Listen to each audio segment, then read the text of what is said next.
By the end of this video, I'm going to give you 2 pieces of study advice that are going to make you more productive and enjoy the process of studying much more. Now, while either one of these tips on their own can be very useful and help you become very effective, I recommend you watch until the end so you can fully understand how to implement these tips and how they both tie into each other.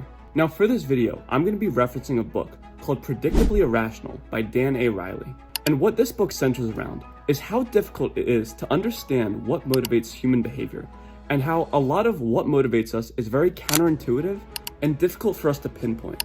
But through several behavioral experiments, Dan Arielys breaks down what motivates us and what we can do to become more motivated, whether it's our studies or any other pursuit we have. And now my first piece of advice relates to one of the first experiments in his book. In this experiment, he takes 2 groups of college students and asks both of them to put together Lego sets for money. So every time they put together a Lego set, they get a little bit of money. Now, in only one of these groups, as the students gradually build more and more Lego sets, the instructors of the experiment disassemble the previous Lego sets they had built. And you would think that regardless of their past creations being destroyed, that the students would persevere and keep building just because they enjoyed playing with Legos and they were getting paid. But what the experimenters found was that the group whose Lego sets were being disassembled as they were working completed significantly less sets and were paid significantly less. And what they took away from this experiment is that if we don't feel like we're working towards something, if we don't feel like there's an end goal and that there's something to show for our work, we're going to be much less motivated to work, and we're going to work for less time. The way this relates to studying is that if you're working through a hard class or you have to study for a hard test and you can't figure out what your actual motivation for doing this is. So say you just say to yourself, I want a good GPA, I want good grades.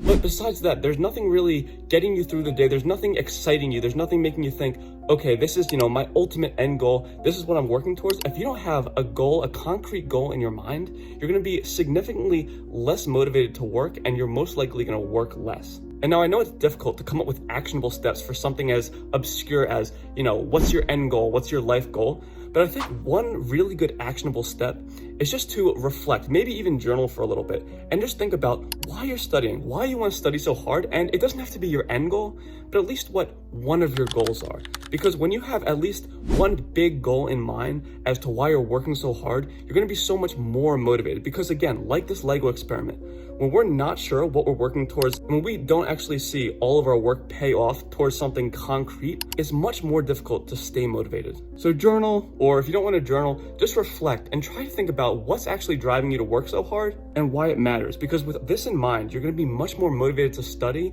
especially when you're tired and you don't really feel like it. And now the second tip I have comes from another of Dan Arielys' experiments.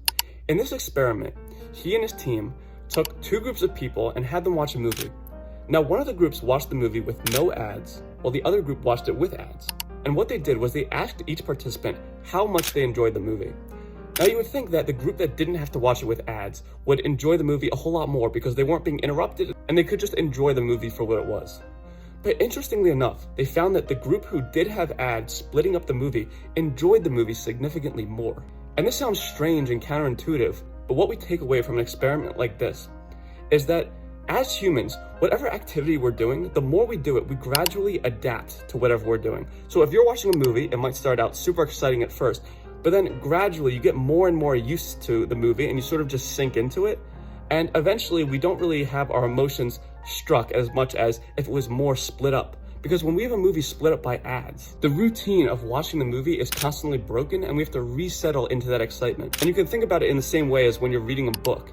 And the first couple pages, you might feel a bit of friction. It might feel like it's going very slowly. Then after, say, half an hour, it feels like the pages are just gliding by effortlessly and you're sort of just losing track of time. Because initially something like reading might have been boring, but then you adapt to it and you get more and more used to it when you don't have breaks splitting it up. And now we can relate this to studying in a very similar way. So say you're bored, you have to study for a long period of time, and you think to yourself, should I do this all at once or should I take a bunch of breaks in between? Intuitively, you would think that if you take a bunch of breaks, you'll enjoy the study session much more. But what we learned from Dan Arielys' experiment is that when you're doing something boring like studying, it's going to feel really, really boring at the very beginning, but as you do it for longer, you're going to adapt more and more to that boredom, and it'll feel more normal to you. Well, if you're constantly taking breaks, every time you settle back into studying, you're again gonna have to settle back into that boredom because you have not adapted to it. You're not doing it for long enough. Now, this isn't to say that you shouldn't take breaks while you're studying, but it is to say that you should be mindful of how often you're actually taking breaks and how often you're disrupting this habituation of boredom. So I would say you should really experiment with how you take breaks during your study session. Of course, you shouldn't be just doing, hours and hours straight, no break, because that can lead to burnout. But at the same time, you shouldn't be taking a break, looking at your phone every 10, 15 minutes, because every time you do that, again, you're gonna have to settle back in, because as humans, we adapt the longer we do something, so you're constantly preventing yourself from adapting to the process of studying. And now this means you're gonna have to find out how many breaks and how long of a period of studying actually works best for you. So this step really involves a lot of experimentation, but I think in the end, it is 100% worth it just to find out how to study most productively for you and make the study session more enjoyable. So the two takeaways from this book that we can implement in our study sessions are, again, first, to actually reflect on what motivates us and what we're working towards, because with that clear image in mind, we're gonna be so much more motivated to just attack our studies and actually have fun with it.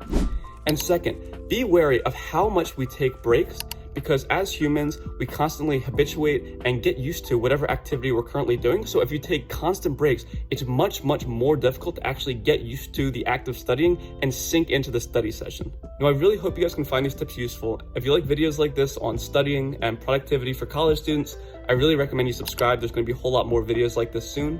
But until then, I'll see you guys.